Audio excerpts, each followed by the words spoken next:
បាទខ្ញុំបាទសូមលំអរកាយគោរពនឹងជម្រាបសួរដល់ប្រិយមិត្តពុកម៉ែបងប្អូននៅក្នុងបណ្ដាញសង្គម YouTube ទាំងអស់គ្នាទាំងក្នុងប្រទេសនិងក្រៅប្រទេសថ្ងៃនេះវិលជួបគ្នាជាមួយខ្ញុំបាទ Channel កូនខ្មែរទៀតហើយថ្ងៃនេះខ្ញុំបាទក៏មានព័ត៌មាន2ដើម្បីនឹងយកមកអានចែកជូនប្រិយមិត្តពុកម៉ែបងប្អូនទាំងអស់គ្នាសម្ដាប់ឲ្យព័ត៌មានទាំងពីរនេះទៅទៅជាមួយនឹងរឿងក៏ក្រើកដល់ពេញ Facebook គឺទាំងពីរករណីទាំងពីរគឺចោលគ្នាម្ដងប៉ុន្តែអើយសាច់រឿងខុសគ្នាក៏ប៉ុន្តែពាក់ព័ន្ធនឹងរឿងនឹងតែម្ដងប្រិមិត្តអូខេតែព័ត៌មានទាំងពីរនេះគឺទី1មានចំណងជើងថាត្រជាក់តួឯករងចេញមកហើយស្ដាប់ហើយចង់លងពិតជាគួរឲ្យស្រឡាញ់មែននេះព័ត៌មានទី1ចំណែកព័ត៌មានទី2គណៈគ្រប់គ្រងវិទ្យាល័យប៊ុនរនីហ៊ុនសែនចរិយាវង្ស account Facebook ដែលមានឈ្មោះត្រីសៀងមីពិតជា account របស់សិស្សនៃសាលារបស់យើងខ្ញុំពិតមែនប៉ុន្តែ account នេះត្រូវបានគេលួចលេងតែនៅក្នុងព័ត៌មានទាំងពីរនេះមានន័យសេចក្តីយ៉ាងណាយល់ទេសូមប្រិយមិត្តពុកម៉ែបងប្អូនទាំងអស់គ្នាមកតាមដាននៅព័ត៌មានទាំងពីរនេះជាមួយខ្ញុំបាទដោយតទៅត្រជាក់គួរតួឯករងឲ្យចេញមកហើយស្ដាប់ហើយចង់លងពិតជាគួរឲ្យស្រឡាញ់មែនមានវីដេអូកាលពីពេលថ្មីនេះមានការបែកធ្លាយម្ចាស់ Facebook បរិសម្នាក់បានបង្ហោះជាសារពាក្យអាភាសជាមួយនឹងសង្សាររបស់ខ្លួនហើយត្រូវបានគេហទំព័រជាច្រើនយកមកចុះផ្សាយតគ្នាបន្ទាប់ពីការបែកធ្លាយពាក្យសម្ដីហើយមានប្អូនប្រុសម្នាក់គាត់បានបញ្ចេញវីដេអូមួយដាស់តឿនដល់ពួកគេទាំងពីរមិនគួរយកកិត្តិយសនិងរឿងផ្ទាល់ខ្លួនមកបង្ហោះឲ្យគេដឹងនោះទេគួរតែខ្មាស់បងប្អូនឪពុកម្ដាយដែលខិតខំចិញ្ចឹមតាំងពីតូចរហូតធំតែហេតុអ្វីក៏ហ៊ានធ្វើបែបនេះនេះជាមតិជាវីដេអូរបស់គាត់សូមមើលវីដេអូបកស្រាយរបស់ប្អូនញ៉ានិចស៊ីនឈ្មោះនៅលើ Facebook នៅខាងក្រោមរូបភាពចាស់តើនៅក្នុងព័ត៌មាននេះយ៉ាងណាប្រិមិត្តការផុសរបស់គាត់បើពួកឯងមិនដឹងរឿងច្បាស់កុំចេះតែខំមិនជេរអញហើយកុំចេះដឹងរឿងគេពេកនេះគាត់បានអីបោះជាច្រើនមើលមានគេ comment ចូល comment ជាច្រើនព្រោះរឿងនេះកំពុងតែល្បីនៅក្នុងសង្គម YouTube កូនសំទោសប៉ាម៉ាក់ផងកូនជ្រុលខ្លួនហួសពេលហើយនេះគេជារូបគាត់ផុសតែរហូត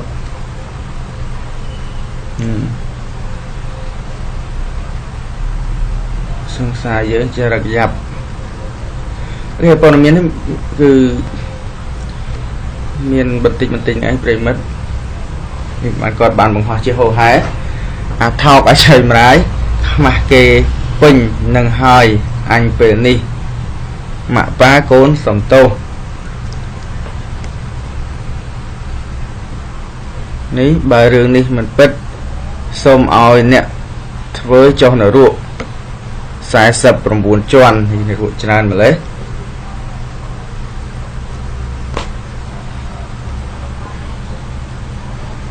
អូខេនេះម្នាក់នឹងជាស្រីរបស់ខ្ញុំហើយហាមអ្នកណាមកញ៉ែត្រីសៀមីបងស្រឡាញ់អូនមីអូខេប្រិមិត្តចាប់ឲ្យវីដេអូមិនឲ្យ play ផងហ្នឹងខាំរង play វីដេអូប៉ុន្តែវីដេអូមិនឲ្យ play ក៏សូមជាស្រ័យផងប្រិមិត្តហើយចឹងទេខ្ញុំបាទក៏សូមបញ្ជាក់នៅព័ត៌មានទី1តែប៉ុណ្ណឹងក៏សូមនាំអារម្មណ៍ប្រិមិត្តទៅតាមដានព័ត៌មានទី2ជាបន្តទៀតគណៈគ្រប់គ្រងវិទ្យាល័យប៊ុនរនីហ៊ុនសែនចរិយាវង្ស account Facebook ដែលមានឈ្មោះត្រីសៀងមីពិតជា account របស់សិស្សនៃសាលារបស់យើងខ្ញុំពិតមែនប៉ុន្តែ account នេះត្រូវបានគេលួចលេងតើមានន័យសេចក្តីយ៉ាងណាទៀតហើយសូមតាមដានជាមួយខ្ញុំឲ្យដូចតទៅ Facebook page គណៈគ្រប់គ្រងវិទ្យាល័យប៊ុនរនីហ៊ុនសែនចរិយាវង្សសូមជម្រាបសួរសាធារណជនមេត្តាជ្រាបថាចំពោះ account Facebook ដែលមានឈ្មោះត្រីសៀងមីពិតជា account សិស្សនៃសាលារបស់យើងខ្ញុំពិតមែនប៉ុន្តែ account នេះត្រូវបានគេលួចលេងបន្ទាប់ពី សាលាបានឃើញការបង្ហោះព័ត៌មានជាបន្តបន្ទាប់ដែលយកឈ្មោះសាលាយើងខ្ញុំទៅវាយប្រហារសាលាដទៃទៀតក្នុងខេត្តកំពតនៅព្រឹកថ្ងៃទី10ខែសីហាឆ្នាំ2017គណៈគ្រប់គ្រងសាលាបានអញ្ជើញអាណាព្យាបាលនិងប្អូនស្រីឈ្មោះត្រីសៀងមីដោយមានការចូលរួមពីក្រុមប្រឹក្សាវិន័យសាលាដើម្បីធ្វើការសាកសួរនិងឆ្លើយបំភ្លឺជុំវិញករណីនេះក្រោយការសួរនាំប្អូនស្រីជាម្ចាស់ account Facebook ឈ្មោះត្រីសៀងមីបានបដិសេធថានាងមិនបានបង្ហោះរូបនិង status ដែលប៉ះពាល់ដល់ឈ្មោះសាលានោះទេនាងព្រមទាំងឪពុកម្ដាយរបស់នាងបានបន្តទៀតថា account Facebook របស់នាងនិងឪពុកម្ដាយរបស់នាងត្រូវបានជនខិលខូច hack ចូលលេងនិងសរសេរពាក្យបង្ខូចកិត្តិយសរបស់នាងក្រុមគ្រួសាររបស់នាងនឹងធ្វើឲ្យប៉ះពាល់ដល់ឈ្មោះសាលាថែមទៀតនាងនិងអាណាព្យាបាលបានស្នើសុំឲ្យសមត្ថកិច្ចតាមចាប់រកជនខិលខូចមកផ្ដន្ទាទោសទៅតាមច្បាប់អាស្រ័យហេតុនេះសូមបងប្អូនសិស្សានុសិស្សដែលរៀននៅខេត្តកំពតជាពិសេសវិទ្យាល័យឧត្តមវិជ្ជានិងវឌ្ឍនវិជ្ជាវិទ្យាល័យបុណ្យរនីហ៊ុនសែនចរិយាហ្នឹងទេគឺព័ត៌មាននេះគឺមានប្រមាណប៉ុណ្ណឹងទេប្រិមិត្តជាទីខ្ញុំបាទក៏សូមនាំអារម្មណ៍ប្រិមិត្តទៅមើលរូបភាពដែលថ្ងៃប្អូនស្រីនិងឪពុកម្ដាយអាណាព្យាបាលគាត់បានទៅគឺថាខ្ញុំបាទសូមអធិស្ឋានផងប្រិមិត្តគឺថាមានខាងឯផ្នែកសុខភាពមិនខុសអញ្ចឹងទេពិបាកក្នុងការអានគឺសូមអធិស្ឋានអូខេខ្ញុំបាទនឹងអានពាក្យពេចន៍របស់គាត់ផុសដើម្បីឲ្យប្រិមិត្តបានដឹងខ្លះ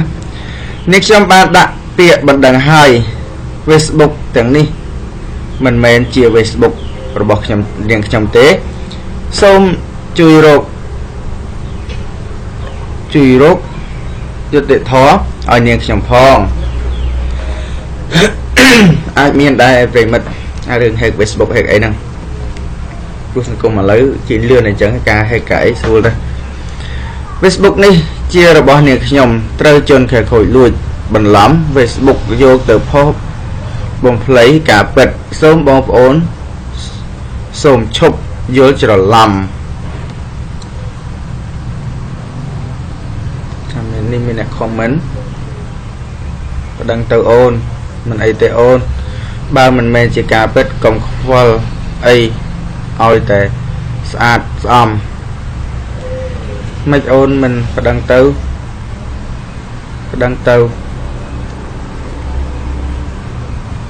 គឺថាមានការចូលរួម comment ច្រើនសម្រាប់ការកត់ផុសនេះនេះអើយឈូលីសំផាន់គឺកត់ផុសតែនេះខ្ញុំបានក៏សូមអានឲ្យការផុសនេះបន្តិចលើគេថា account ថ្ងៃ fake ចុះបើ account ថ្ងៃ fake មែនមិនថ្ងៃមិនចេញវីដេអូមកបកស្រាយឲ្យគេដឹងបានន័យថា account នឹងជា account ពិតប្រកបមិនមែន fake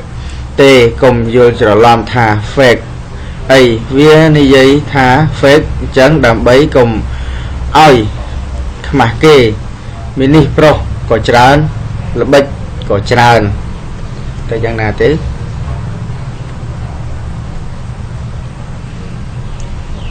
ឈូលីសុផាន់គឺគាត់បានផុសរូបការខ្ញុំជ័យគ្នាមួយវានៅ KTV មីនឹងស្រួលគីលូណាស់សូមអធិស្ឋានខ្ញុំបានមិនអានបានមិនអាចអានជាចាំបាន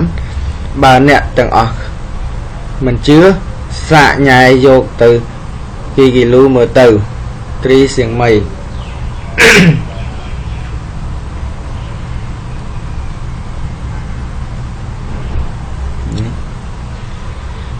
ពេលគេនឹងនិយាយត្រូវថាគេនឹង fake បើថ្ងៃមនុស្សល្អមិនដូច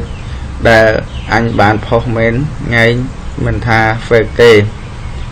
màu pin ấy đôi đèn anh này giấy bật mền hãy ôn tray gật bản phó account phép bà khơi chui ở lọc phòng manu đôi chăm hành miền ngày miền khả đuôi sập tê thọc rồi khi chúng ta miền cà phê rồi to khi tràn mình té bơi mất ở sầm nạp ở cả trong này riêng để ôn say nơi sắc xa nơi sẽ nắng sẽ bột này còn sáng trả đi vào vốn theo riêng này công pong ra là bay từ trang bị phục lộ tới hỏi sầm nạp riêng ôn say tại mình đang trên được nông ở bị cào sạch riêng đi vì chỉ cả bật rư có dạng nào thế xem ba có mình đắng hay nè từng óc nhé có mình đằng chẳng tới miền ta chăm ca bông phơi rồi bỏ rồi nè bọn ho nâng ôn say nâng ảnh áp xếp báo nó về cái tiền trực tiếp xem mai cơ sở mình chậpនៅព័ត៌មានទាំងពីរនេះតែម្ដងហើយមុននឹងបញ្ចប់ផងដែរខ្ញុំបាទក៏សូមខន្តីអភ័យទោសដល់សំណាក់ប្រិមិត្តពុកម៉ែបងប្អូនទាំងអស់គ្នាផងបើសិនណាជាខ្ញុំបាទអានទៅមានពាក្យពេចន៍លើសលុះខ្វះខាតណាមួយទៅខាង website ក៏បានសរសេរមកឬក៏ខ្ញុំបាទអធិប្បាយទៅមានពាក្យពេចន៍មិនសមរម្យនេះក៏សូមប្រិមិត្តពុកម៉ែបងប្អូនទាំងអស់គ្នាអធិស្ឋានដល់ខ្ញុំបាទជាកូនខ្មែរផងហើយខ្ញុំបាទក៏សូមអរគុណសម្រាប់ចូលទស្សនានៃវីដេអូឃ្លីបមួយនេះជាចុងក្រោយផងដែរខ្ញុំបាទជាកូនខ្មែរក៏សូមអរគុណនិងសូមគោរពលា